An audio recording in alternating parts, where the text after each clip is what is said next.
दोस्तों, आज की वीडियो में हम बात करेंगे द्रौपदी जी मुर्मू के। उन्होंने झोपड़ी से राष्ट्रपति भवन तक का सफर कैसे किया, 15वीं राष्ट्रपति बनने की पूरी कहानी। एक समय था जब आदिवासी परिवार से आने वाली मुर्मू झोपड़ी में रहती थी। अब उन्होंने 340 कमरों के आलीशान राष्ट्रपति भवन तक का सफर पूरा कर लिया है। उनका ये सफर इतना आसान भी नहीं था।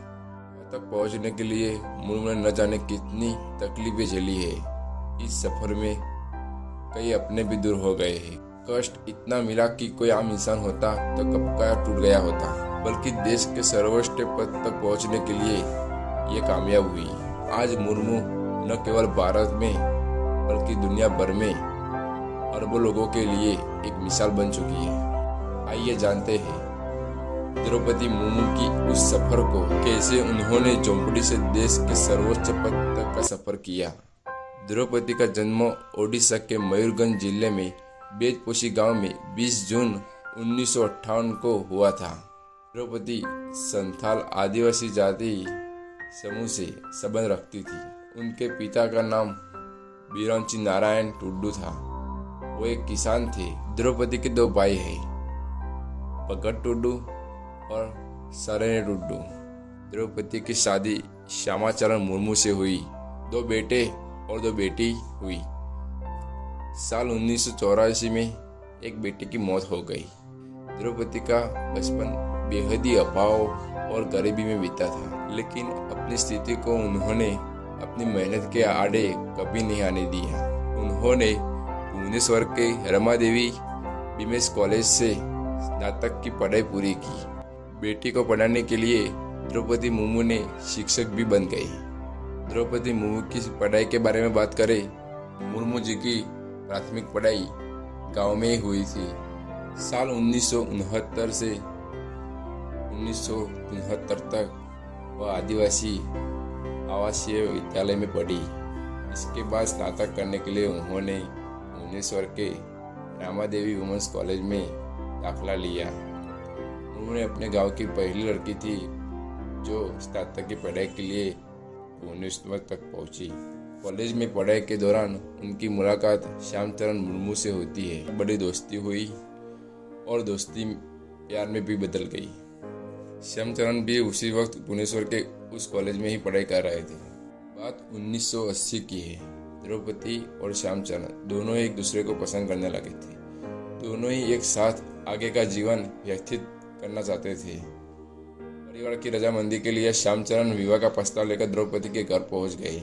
श्यामचरण के कुछ रिश्तेदार द्रौपदी के गांव में ही रहते थे। ऐसे में अपनी बात रखने के लिए श्यामचरण अपने चाचा और रिश्तेदारों को लेकर द्रौपदी के घर गए। तमाम कोशिशों के बावजूद भी द्रौपदी के पिता चिरंजीव नारायण टुड्डू ने इस रिश्ते को इनकार कर दिया। श्यामचरण भी पीछे हटने वाले में नहीं थे। उन्होंने तय कर लिया था कि अगर वह शादी करेंगे तो वो द्रौपदी से ही करेंगे। द्रौपदी ने भी घर से साफ कह दिया कि वह श्यामचरण से ही शादी करेंगे। श्यामचरण ने 3 दिन तक द्रौपदी के गांव में डेरा डाल लिया। थक हार कर द्रौपदी के पिता ने इस रिश्ते को मंजूरी दे दी। इसके लिए द्रौपदी के पिता मान चुके थे। अब श्यामचरण और द्रौपदी के घर वाले दहेज की बातचीत को लेकर बैठ गए। इसमें यह तय हुआ कि श्यामचरण के घर से द्रौपदी को एक गाय, एक बैल और 16 जोड़ी कपड़े दिए जाएंगे। दोनों की परिवार इस बात से सहमति हो गई। खुद इस संथाल समुदाय में आती है। लड़की के घर वालों को लड़की की तरफ से दहेज दिया जाता है। कुछ दिन बाद श्याम और द्रौपदी का विवाह हो गया। बताया जाता है कि द्रौपदी और श्याम की शादी में लाल पीले देशी मुर्गों का भोज हुआ था। तब लगभग हर जगह शादी में यही बनता था। एक समय ऐसा भी आया कि उनके जीवन में एक के बाद एक दर्द झेलना पड़ा। 1984 में छोटी बेटी की मौत हो जाने के बाद 2009 में द्रौपदी को जीवन का बड़ा दर्द झेलना पड़ता है। उनके 25 साल के बेटे लक्ष्मण मुर्मू की रहस्यमय तरीके से मौत हो जाती है। लक्ष्मण अपने चाचा और चाची के साथ रहते थे। बताया जाता है कि लक्ष्मण शाम को अपने दोस्तों के साथ गए थे। देर रात तक एक ऑटो से उनके दोस्त उनको घर छोड़ गए थे। उस वक्त लक्ष्मण की तबीयत कुछ ठीक नहीं थी। चाचा चाची के कहने पर दोस्तों ने लक्ष्मण को उनके कमरे में लिटा दिया उस वक्त घर वालों को लगा कि थकान की वजह से ऐसा हुआ है। घर वालों को लगा वो बीमार हो गया, इसीलिए उसको डॉक्टर के पास ले गए, लेकिन तब तक उसकी मौत हो चुकी थी।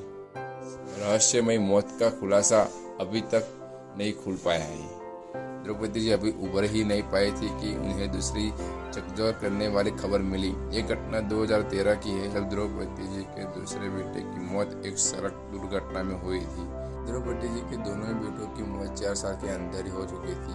इस वजह से वो पूरी तरह से टूट चुकी थी। इससे उभरने के लिए उन्होंने अध्यात्म का सहारा लिया। द्रौपदी जी राजस्थान के माउंट आबू स्थित ब्रह्मा कुमारी संस्था में जाने लगी। तनाव को दूर करने के लिए राजयोग सीखा, अनेक कार्यक्रमों में हिस्सा भी लेने लगी थी।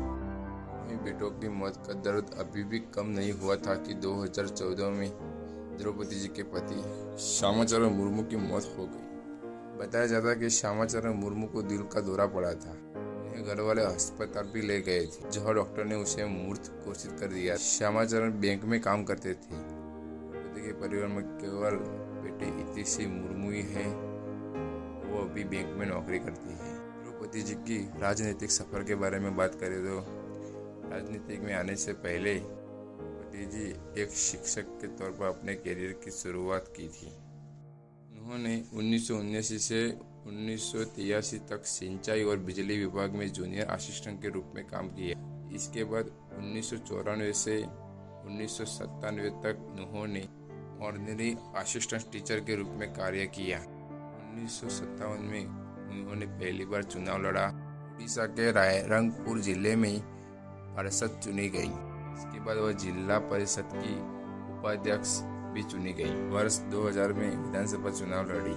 रायरंगपुर विधानसभा के विधायक चुने जाने के बाद उन्हें बीजेडी और भाजपा की गठबंधन वाली सरकार में स्वतंत्र प्रभार का राज्य बनाया गया। 2002 में द्रौपदी जी को उड़ीसा सरकार में मत्स्य एवं पशुपालन विभाग का राज्य मंत्री बनाया गया। 2006 में उन्हें भाजपा का अनुसूचित जनजाति मोर्चा का अध्यक्ष बनाया गया। 2009 में वह रायरंगपुर विधानसभा से दूसरी बार भाजपा के टिकट पर चुनाव जीती। इसके बाद 2009 में वह लोकसभा चुनाव भी लड़ी, लेकिन जीत नहीं पाई। 2015 में द्रौपदी जी को झारखंड का राज्यपाल बनाया गया।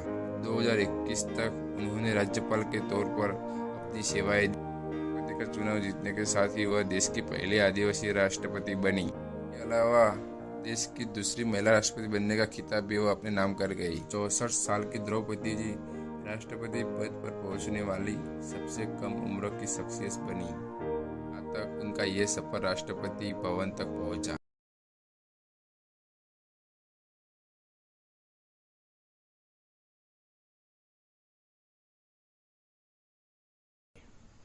आज हम बात करेंगे द्रौपदी जी मुर्मू के बारे में। आज हम बात करेंगे द्रौपदी मुर्मू के बारे में। आज हम बात करेंगे द्रौपदी मुर्मू के बारे में।